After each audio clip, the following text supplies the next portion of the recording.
c'est plus qu'un bébé, c'est 2 bébés. Quasiment.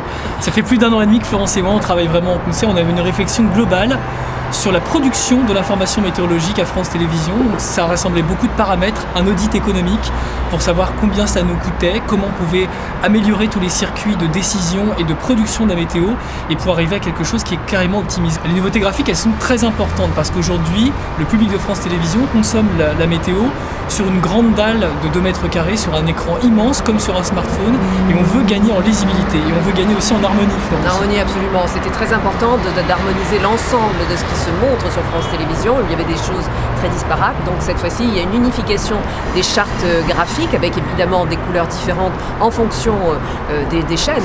En revanche, au niveau des textures de nuages, au niveau de l'harmonie des cartes, tout cela va se faire dans un souci de communauté.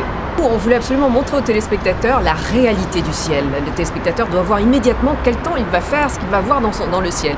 Donc en fait, on était là avec Philippe, avec nos téléphones portables, en train de filmer, de faire des photos des ciels que l'on a retranscrit ensuite pour la réalité, le réalisme même de toute cette charte graphique. Ce qui veut donc dire que ce que va voir le téléspectateur à l'antenne de France 2 et France 3 quand on verra ces nuages si réalistes, ce sont des photos de type de temps de nuages que Florence et moi avons prises, qui ont été un peu samplées, vous savez, comme un DJ sample quelques notes de musique pour en faire un remix. On est un petit peu à l'origine de cette nouvelle charte graphique qui est très réaliste et qui permet d'avoir une vision très fidèle du temps qu'il va faire.